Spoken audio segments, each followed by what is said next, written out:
Good morning, praise the Lord, ઈશ્વરનો આભાર માનીએ અને ફરી એકવાર આજ દિવસની શરૂઆત પણ પ્રભુના વચન અને મનન દ્વારા કરીએ. પ્રભુનું વચન કહે છે, યહોવાના છોડાયેલા પાછા આવીને હર્ષનાદ કરતા કરતા સિયોન પહોંચશે અને તેઓને માથે સદૈવ આનંદ રહેશે.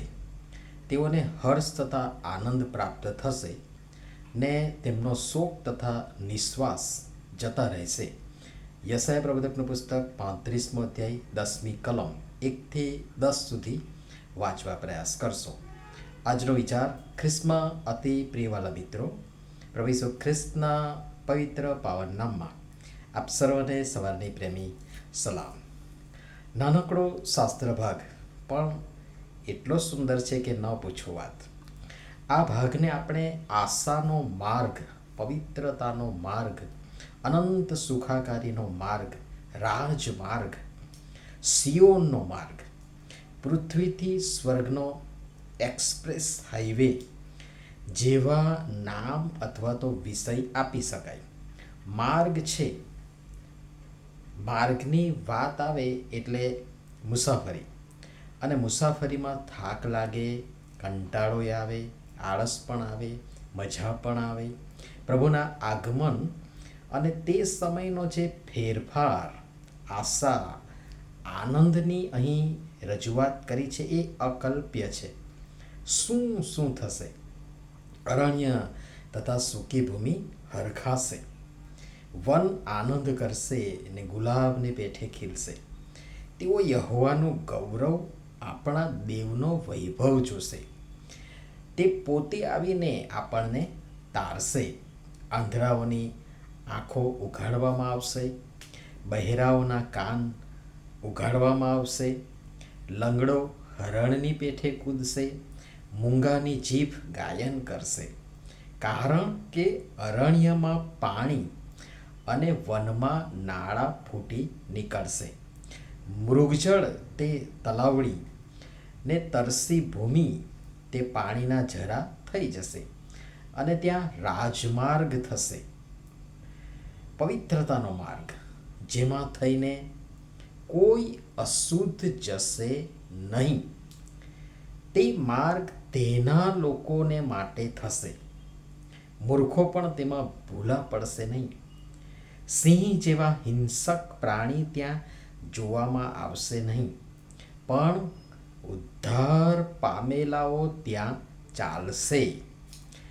આ મુસાફરી છે જેમાં કોઈક વાર એકલતાનો અહેસાસ થાય, કોઈક વાર આપણી સાથે બહુ મોટું ટોળું ચાલતું પણ જોવા મળે.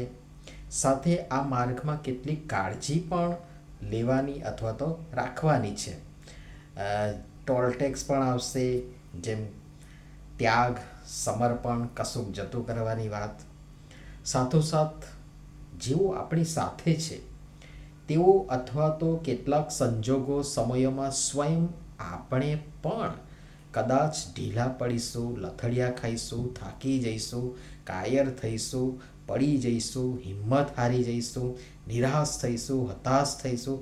એવા સમયોમાં ઢીલા હાથોને દ્રઢ કરો અને લથડતા ઘૂંટણોને સ્થિર કરો. જાણું છું આ આપણી પ્રકૃતિની વિરુદ્ધ છે, અથવા તો આપણી પ્રકૃતિ આનાથી બિલકુલ વિપરીત છે. આપણે તો ઢીલા હાથોને દ્રઢ કરવાને બદલે એ વધુ ઢીલા થાય, લથડતા ઘૂંટણો સ્થિર થવાને બદલે તે સાવ ભાંગી પડે, તૂટી પડે, ગબડી પડે. એ પ્રવૃત્તિ કરનારી આપણી પ્રકૃતિ છે. સ્વભાવે ઉતાવળા અને દ્રઢ કરવાને બદલે ધક્કો મારી હડસેલી મૂકીને આગળ વધી જનારા આપણે લોકો છીએ. પણ યાદ રહે, એવાઓનું આ માર્ગમાં સ્થાન જ નથી. એ લાંબુ નહીં ચાલે, કારણ ઉદ્ધાર પામેલાઓ ત્યાં ચાલશે. સ્પષ્ટ લખી દેવામાં આવ્યું છે. શું હું આ પંક્તિમાં આવી શકું? અને તો જે આશા આપણને આપવામાં આવી છે તે આ કે યહોવાના છોડાયેલા પાછા આવીને હર્ષનાદ કરતા કરતા સિયોન પહોંચશે અને તેઓને માથે સદૈવ આનંદ રહેશે. તેઓને હર્ષ તથા આનંદ પ્રાપ્ત થશે ને તેમના શોક તથા નિશ્વાસ જતા રહેશે. આવો એ પાપની ગુલામગીરીમાંથી દેવની કૃપામાં વિવિધ રીતે છોડાયેલાઓ એકવાર ફરી પાછા આવી હર્ષનાદ કરતા કરતા એ પવિત્રતાના રાજમાર્ગે સિયોન ભણી આગળ વધીએ, જ્યાં પ્રભુ આપણને લઈ જવા માંગે છે, જોવા માંગે છે. सियोन देश हमारा है देश, रहते हैं हम परदेश, जाएंगे हम अपने देश, જ્યાં સદૈવ આનંદ આનંદ આનંદ જ હશે.